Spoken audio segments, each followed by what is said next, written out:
आदाब, आप सभी का इस्तकबाल है हमारे खास प्रोग्राम हेलो परवाज में और मैं हूं आपके साथ तरन्नुम अली। आज हम बात करेंगे लंग कैंसर यानी फेफड़ों के कैंसर की। इसकी वजह से हिंदुस्तान में हर साल हजारों लोगों की मौत होती है। शुरुआत में लंग कैंसर का पता लगाना या इसे पहचान पाना बहुत मुश्किल है, लेकिन अगर आप इसके सिम्टम्स को पहचान लें तो इस खतरे को टाला जा सकता है। और इन सब पर बात करने के लिए हमारे साथ हैं ऑन्कोलॉजिस्ट डॉक्टर मुदस्सिर अहमद। आपका इस्तकबाल है हमारे इस प्रोग्राम में। शुक्रिया। नाजरीन, आप भी हमारे इस प्रोग्राम में शामिल हो सकते हैं। हमारे नंबर्स लगातार आपकी टीवी स्क्रीन पर फ्लैश हो रहे हैं। आज हम बात कर रहे हैं लंग कैंसर की। अगर आपका भी कोई सवाल है लंग कैंसर से जुड़ा हुआ तो आप हमें कॉल कर सकते हैं। इसके अलावा अगर कैंसर से जुड़ा हुआ भी आपका कोई सवाल है तो आप हमसे पूछ सकते हैं। हमें इंतजार है आपके सवालों का। डॉक्टर मुदस्सिर, जैसे मैंने अभी कहा कि आज हम बात करेंगे लंग कैंसर की, तो सबसे पहले बात करेंगे कि ये जो लंग कैंसर है ये क्या है और किस वजह से होता है। लंग कैंसर, पहले तो हम बात करेंगे कैंसर क्या होता है। कैंसर होता है एक अनलिमिटेड ग्रोथ ऑफ सेल्स का ग्रो करना हमारी बॉडी के नशोनुमा के लिए बहुत जरूरी है जी। लेकिन अगर वही सेल्स अनलिमिटेड ग्रोथ करे किसी भी ब्रेक के बिना तो वो अल्टीमेटली एक बड़ा सा ट्यूमर जैसा बन जाएगा। उसको हम बोलते हैं कैंसर। यानी जो हमारी सेल्स हैं वो मल्टीप्लाई होती रहती है। तो अगर वो विदाउट ब्रेक्स मल्टीप्लाई हो जाए तो वो कैंसर बन जाता है जी। ऐसा ही इसी को अगर यही चीज हमारे लंग्स के अंदर हो तो उसको हम बोलेंगे लंग कैंसर।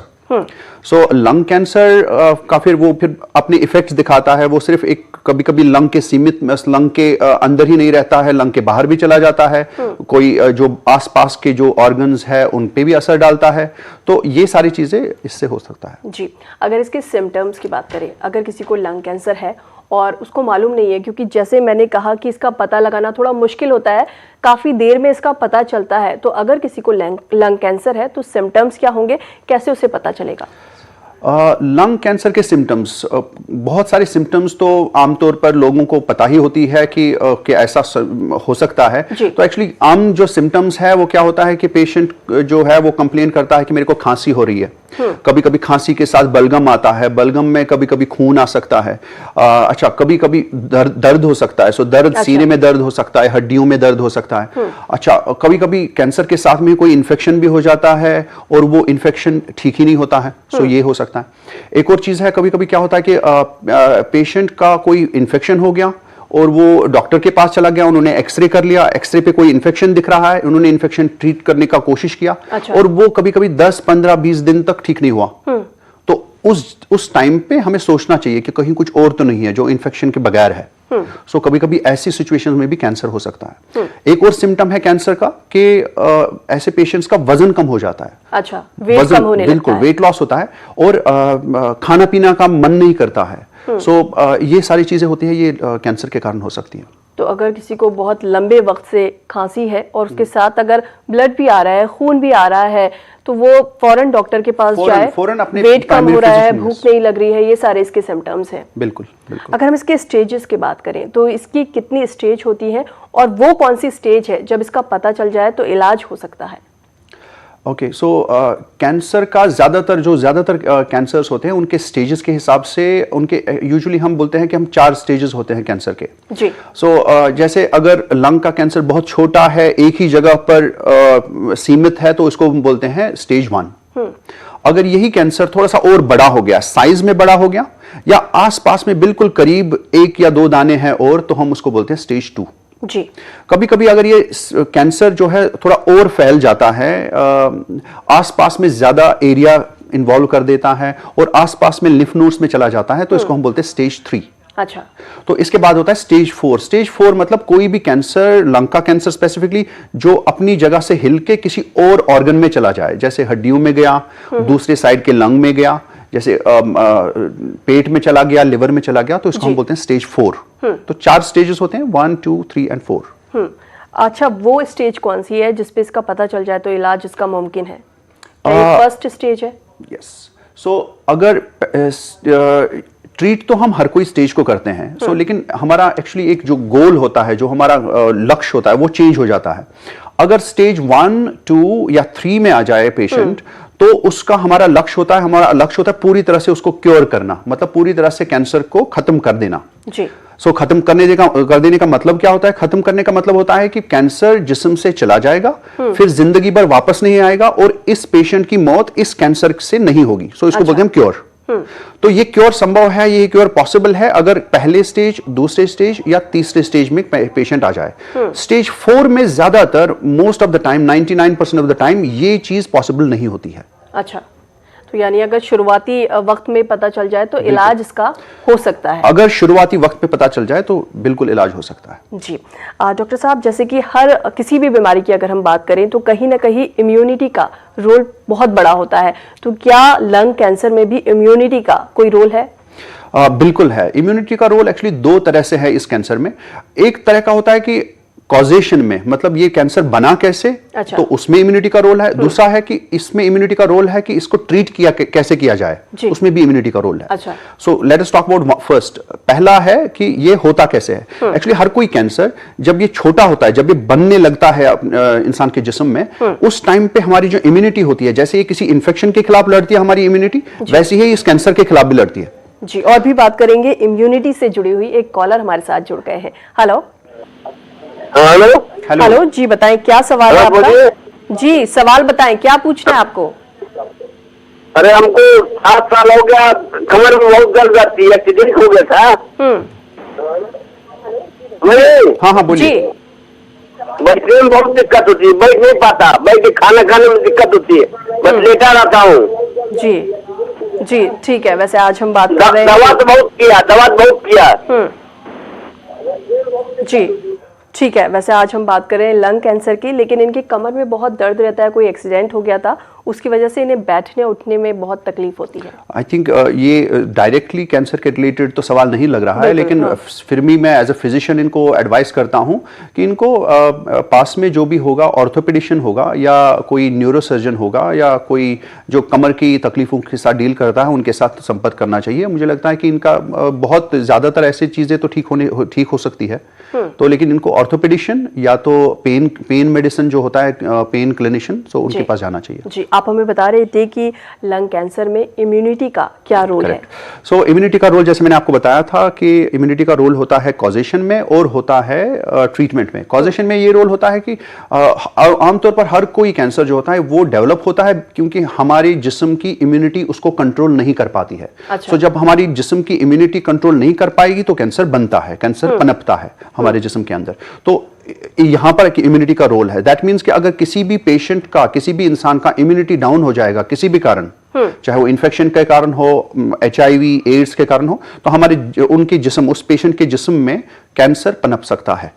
ये हो गया एक रोल कि मतलब कॉजेशन में। दूसरा रोल है इसका ट्रीटमेंट में।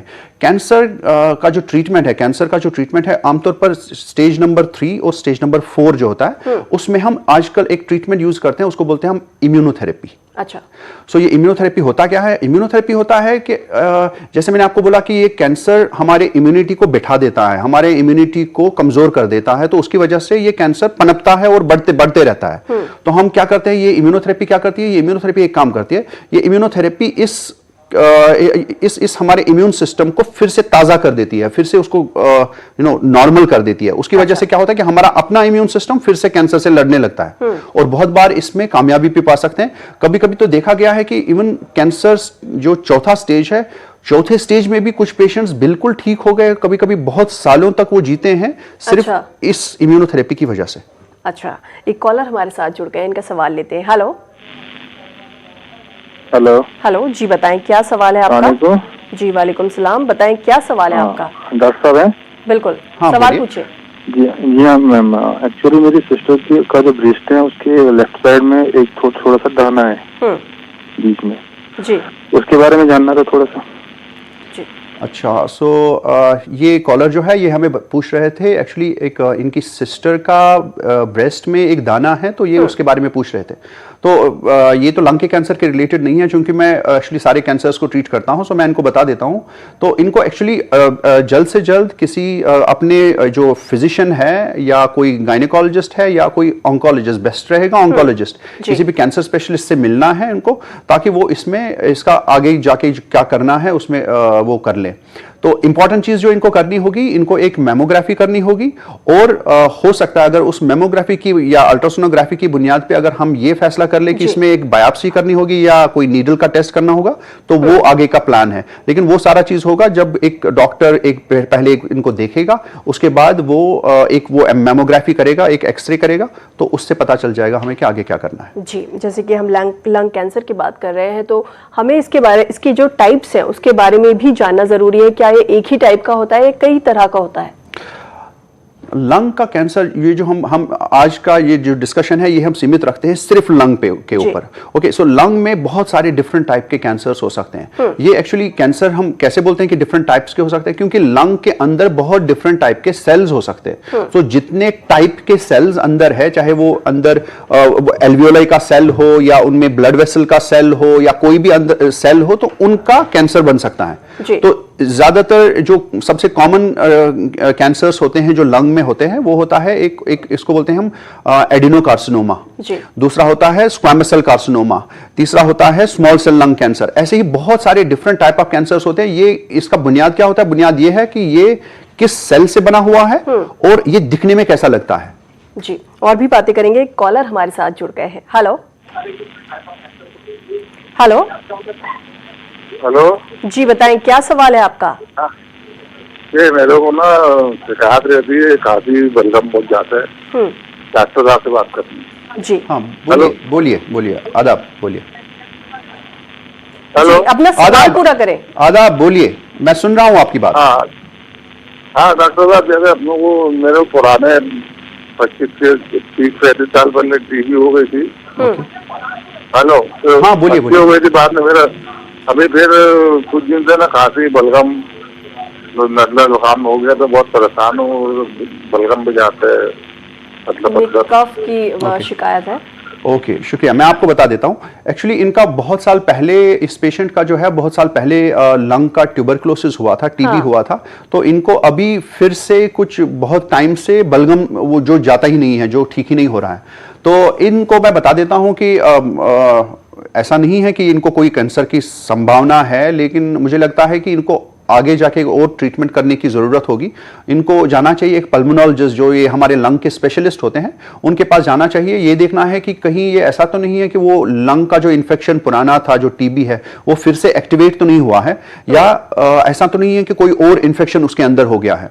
और अगर बहुत टाइम से जो खांसी रह रही है इनको, तो ऑब्वियसली इनको फिर देखना पड़ेगा इसमें, क्योंकि बहुत टाइम से जो ज़्यादा टाइम तक खांसी रहती है, तो वो कभी कभी कैंसर का शक्ल भी इख्तियार कर सकती है। जी, एक कॉलर हमारे साथ और जुड़ गए हैं। हेलो, अस्सलाम वालेकुम। जी वालेकुम सलाम, बताएं क्या सवाल है आपका? अस्सलाम वालेकुम। जी वालेकुम सलाम, बताएं क्या सवाल है? अस्सलाम वालेकुम। वालेकुम अस्सलाम, बताइए जी, सवाल बताएं, क्या पूछना है? मेरा नाम इरशाद। देखिए, सबसे पहले अपने टीवी की आवाज बंद करिए। जी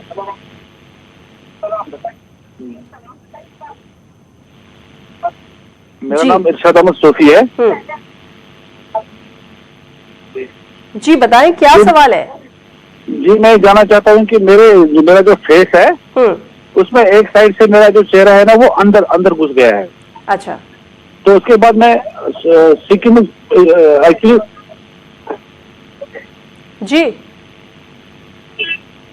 जी, सवाल पूरा करें। बोलिए इरशाद साहब, बोलिए, मैं सुन रहा हूँ। मैं सिक्किम में सोहरा गया था और उसके बाद उन्होंने मुझे ट्रीटमेंट किया था।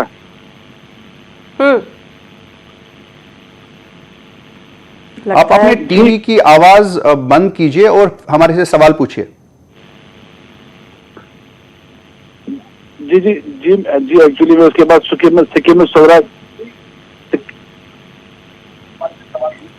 आप हमें दोबारा कॉल मिला सकते हैं। लगता है किसी वजह से हमारा इनसे राब्ता नहीं हो पाया। डॉक्टर साहब, जैसे इनका सवाल हम थोड़ा ही समझ पाए, इन्होंने कहा कि इनके चेहरे की एक साइड जो है वो थोड़ी सी अंदर धंस गई है। तो ऐसा अगर कहें तो एक सिम्टम है कैंसर का ही, जिसे कहा जाता है। इनका जो सवाल है पूरी तरह से मैं अंडरस्टैंड नहीं कर पाया। आई थिंक ये श्रीनगर से बात कर रहे थे और ये बात कर रहे थे कि वहां पर ये ऑलरेडी एक हॉस्पिटल में गए हैं, स्किम्स हॉस्पिटल गए हैं। तो इनका एक कहने का मतलब है कि एक साइड में फेस एट्रोफी हो रहा है या कमजोर पड़ रहा है, जो अंदर अंदर धस रहा है। तो ऐसा हो रहा है इनको। तो ये बहुत कारण हो सकते हैं इसके। कुछ हो सकता है कि किसी न्यूरोलॉजिकल बीमारी की वजह से हो, क्योंकि आमतौर पर ये उसी से होता है, या कुछ भी हो सकता है। मुझे लगता है इनको आगे इवैल्यूएशन की जरूरत है। मुझे लगता है कि अगर ये स्किम्स गए हुए हैं तो वहां पर इनका अच्छी तरह से इलाज हो सकता है, क्योंकि वहां पर ये सारे स्पेशलिटी अवेलेबल है। बिल्कुल। कुछ और कॉलर्स हमारे साथ लाइन पर हैं। हेलो हेलो हेलो जी, बताएं क्या सवाल है। हेलो जी, सवाल बताएं क्या सवाल है। हेलो जी, सवाल बताएं क्या सवाल है, आपको क्या पूछना है। हम श्रीनगर से बोल रहे हैं। हेलो, देखिए सबसे पहले अपने टीवी की आवाज बंद करिए। हमारा एक पेशेंट है, उसका स्मॉल सेल लंग कैंसर है। अच्छा। उसको हमने बहुत इलाज किया, अब वो उसको टांगों में अब थोड़ा प्रॉब्लम आ गई। तो हमें बताओ हमें क्या करना है, उसके उसमें भी लंग कैंसर है। आप मुझे बता सकते हैं, मैं डॉक्टर मुदस्सिर बोल रहा हूँ, आप मुझे बता सकते हैं कि इनको कब से इलाज चल रहा है, कितने महीने या कितने साल हो गए। पिछले नवंबर से। तो इनको स्टेज 4 कैंसर था क्या, चौथा स्टेज था कैंसर? हाँ, इस वक्त स्टेज 4 है। इस वक्त स्टेज 4 है। तो इनको टांगों में क्या प्रॉब्लम हो गई, कमजोरी आ गई है क्या? कमजोरी आ गई, कमजोरी आ गई है। ओके, शुक्रिया। मैं आपको बता देता हूँ मेरी तरफ से क्या हो सकता है। जी शुक्रिया। ये जो पेशेंट है, ये पेशेंट श्रीनगर से है, और ये इनका कहना है कि इनका एक पेशेंट है जिसको एक तरह का कैंसर होता है, जैसे मैंने इससे पहले बताया था, एक स्मॉल सेल लंग कैंसर होता है। स्मॉल सेल लंग कैंसर आमतौर पर बहुत ही खतरनाक कैंसर माना जाता है लंग कैंसर में, और वो भी अगर चौथे स्टेज में हो तो वो तो बहुत ही मुश्किल, बहुत ही काइंड ऑफ उसका ट्रीटमेंट बहुत ही मुश्किल होता है, ऑलमोस्ट नामुमकिन होता है। तो जब चौथा स्टेज का लंग कैंसर होता है तो वहां पर हमारा जो लक्ष्य होता है, जैसे मैं इससे पहले बोल रहा था कि पहले, दूसरे और तीसरे स्टेज में हमारा लक्ष्य होता है क्योर करना।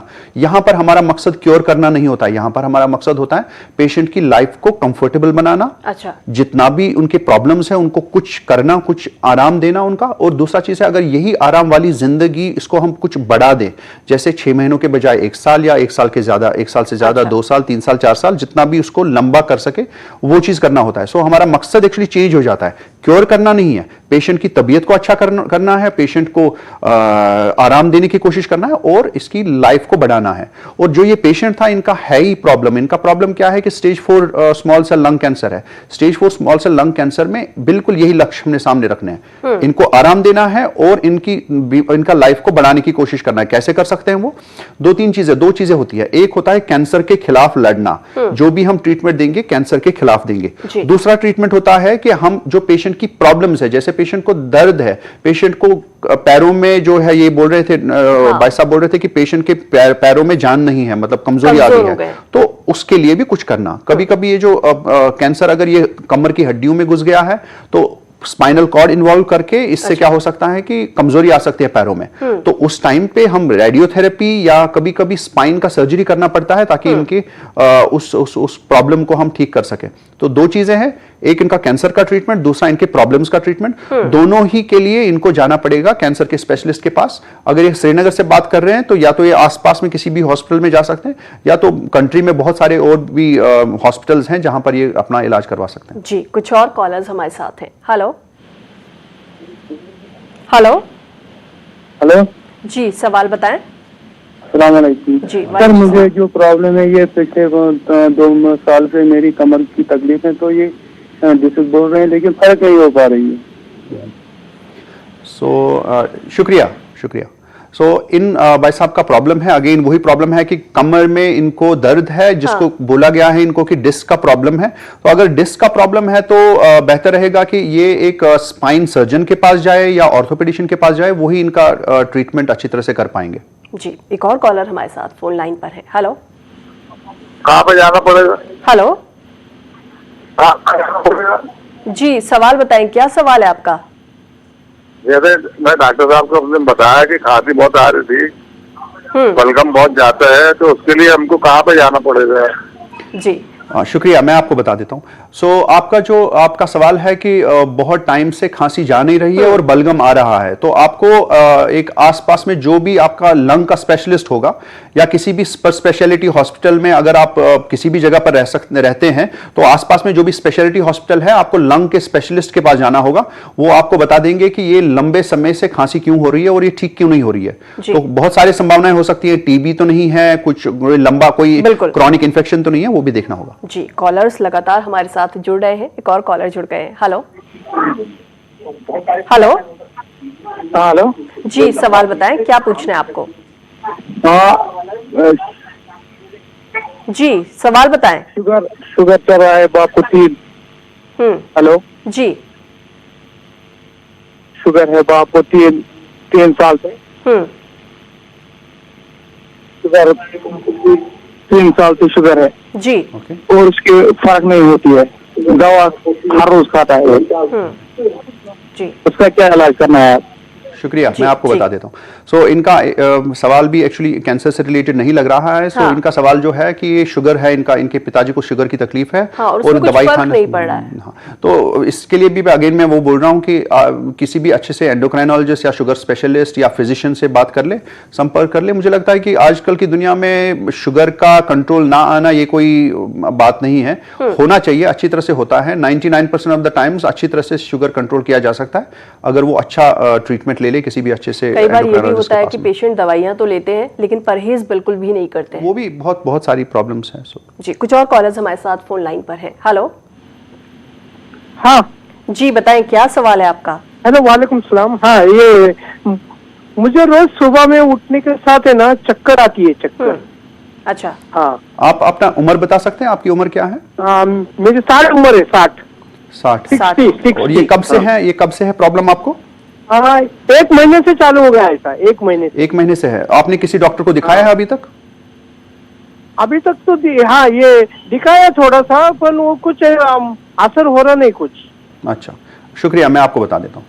इनका प्रॉब्लम क्या है कि भाई साहब का प्रॉब्लम है कि इनको 60 इयर्स की एज है और इनको रोज सुबह उठ के चक्कर आ रहे हैं। अगेन इन्होंने अभी भी किसी एक फिजिशियन से नहीं बात किया है। मुझे लगता है कि इनको फिजिशियन से बात करनी होगी और वो इनको बता पाएंगे कि नेक्स्ट स्टेप क्या है। बहुत सारी डिफरेंट चीजें हो सकती है। मुझे लगता है कि बेस्ट पॉसिबल कुछ भी हो सकता है। जब तक आप टेस्ट ना करें तो कैसे पता चलेगा कि क्या आखिर मर्ज है। एक और कॉलर हमारे साथ है। हेलो हेलो हाँ जी जी, सवाल बताएं और सबसे पहले अपने टीवी की आवाज बंद करें। जी हाँ जी मैडम, बंद कर दिया। जी, सवाल बताएं। जी मैडम, वो सर्दी जैसे शुरू होता है ना, तो हमारा आँख जो है ना, जो लेफ्ट आँख है उसमें दर्द सा होने लगता है और धुंधला धुंधला दिखने लगता है। अच्छा, हाँ जी। इन भाई साहब का भी प्रॉब्लम जो है अनरिलेटेड दिख रहा है कि इनको लेफ्ट आंख से दिख नहीं रहा है ठीक तरह से। ऑप्थेल्मोलॉजिस्ट को कंसल्ट कर लिया। मुझे लगता है कि होना चाहिए, ट्रीटमेंट होना चाहिए। जी, अच्छा, अगर हम लंग कैंसर की बात करें तो जो स्मोकर्स को लंग कैंसर होता है, क्या वो दूसरे लंग कैंसर से अलग होता है? हाँ, ये बहुत ही इंपॉर्टेंट सवाल है क्योंकि स्मोकिंग और नॉन स्मोकिंग जो है, स्मोकिंग जो है वो बहुत ही प्रॉब्लमेटिक चीज़ है आजकल की दुनिया में। हम तो आजकल तो सिर्फ जो स्मोकिंग, जो धुआं एक्चुअली पीते हैं, जो सिगरेट पीते हैं या तंबाकू पीते हैं, तो सिर्फ वही धुआं नहीं पीते हैं। हम सब लोग धुआं पीते हैं एयर पोल्यूशन की वजह से। बिल्कुल, अभी पिछले दिनों दिल्ली में इतना ज्यादा पोल्यूशन था कि ये कहा जा रहा था कि जो लोग स्मोकिंग नहीं करते हैं वो भी स्मोक कर रहे हैं। Of course. जितना एयर पोल्यूशन बढ़ता जाता है तो वो सारे लोग जो एक्चुअली टहल रहे होते हैं, बागों में टहल रहे हैं या सड़क पे चल रहे हैं, जो माँ अपने बच्चे को ले जा रही है किसी जगह पर, तो वो भी स्मोकिंग कर रही है। तो एक्चुअली एक होता है स्मोकिंग डायरेक्ट स्मोक, जो मतलब कि एक इंसान जो है वो सिगरेट पीता है या धुआं पीता है या जो भी सिगार, जो भी टाइप का स्मोकिंग वो करता है, तो वो पीते हैं। एक होता है वो। दूसरा होता है कि सेकेंड हैंड स्मोक, कि मतलब एक और इंसान कोई पी रहा है लेकिन आप भी उसके साइड में बैठे हैं या आप भी उसी एक घर में रह रहे हैं, तो वो भी बाकी लोग भी उसमें स्मोकिंग कर रहे हैं एक्चुअली, उनके लंग्स में भी। सो ये सेकंड हैंड स्मोक जो है ये बहुत ही इंपॉर्टेंट है। ये हाउस होल्ड स्मोक जो है या जहां पर भी आप जहां पर भी ये होता है, तो ये भी एक इंपॉर्टेंट कारण है इस लंग के कैंसर का बनने का। दूसरा होता है पोल्यूशन से, तो पोल्यूशन का भी सेम ही इफेक्ट होगा क्योंकि टॉक्सिन सेम ही है। अब क्या होता है कि ये जो स्मोकर्स में लंग कैंसर होता है वो ज्यादातर एक डिफरेंट तरह का लंग कैंसर पाया जाता है। ज्यादातर स्मॉल सेल लंग कैंसर और स्क्वैमस सेल लंग कैंसर पाए जाते हैं स्मोकर्स में। जो नॉन स्मोकर्स हैं उनमें ज्यादातर एडिनोकार्सिनोमा एक और तरह का लंग कैंसर है, वो ज्यादा पाया जाता है। ट्रीटमेंट के लिहाज से इनमें बहुत सारी डिफरेंसेस है और हमें ये बहुत ज्यादा जरूरी होता है ये देखना कि ये कौन सा ट्यूमर है, बायोलॉजी कौन सी है, हिस्टोपैथोलॉजी कौन सी है, ये ढूंढना हमारे लिए बहुत जरूरी होता है। जी, एक कॉलर हमारे साथ और है। हेलो हेलो जी, बताएं क्या सवाल है आपका? मैं जैन के श्रीनगर से हूँ, माइसेल्फ डॉक्टर फेरोज।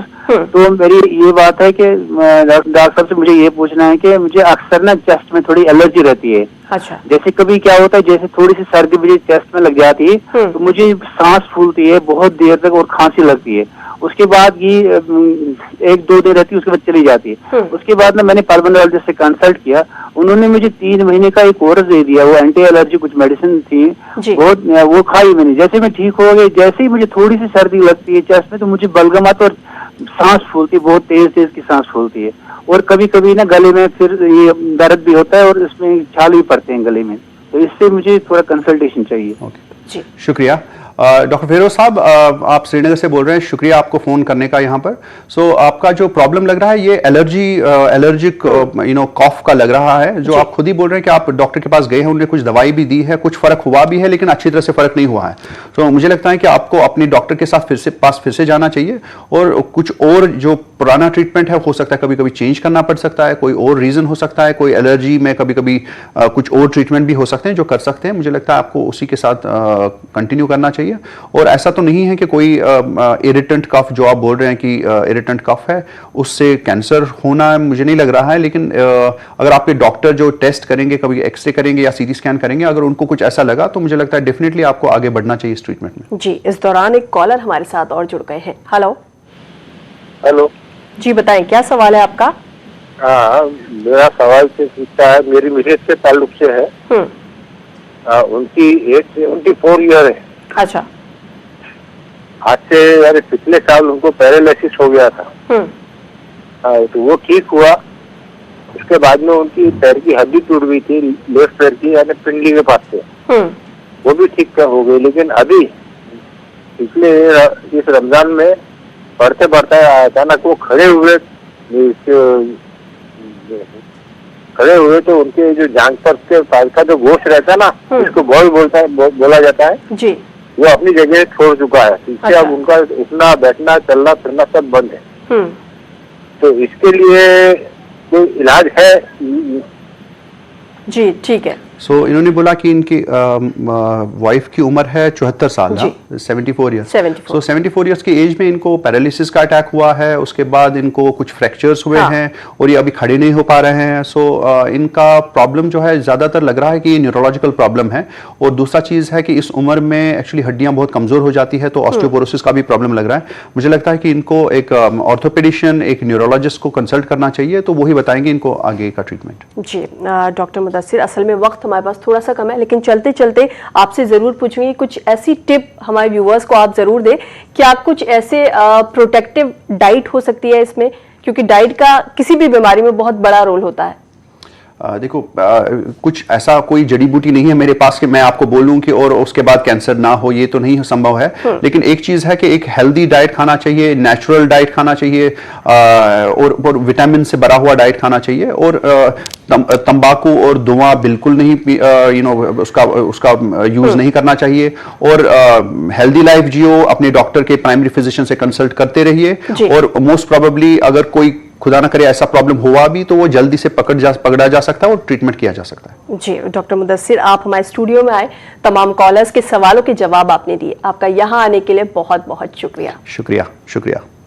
नाजरीन, कल हमारे साथ हेलो परवाज में होंगी रितु नाकरा, जिनसे आप हियरिंग लॉस से जुड़े सवाल पूछ सकते हैं। फिलहाल हमें दीजिए इजाजत, आदाब।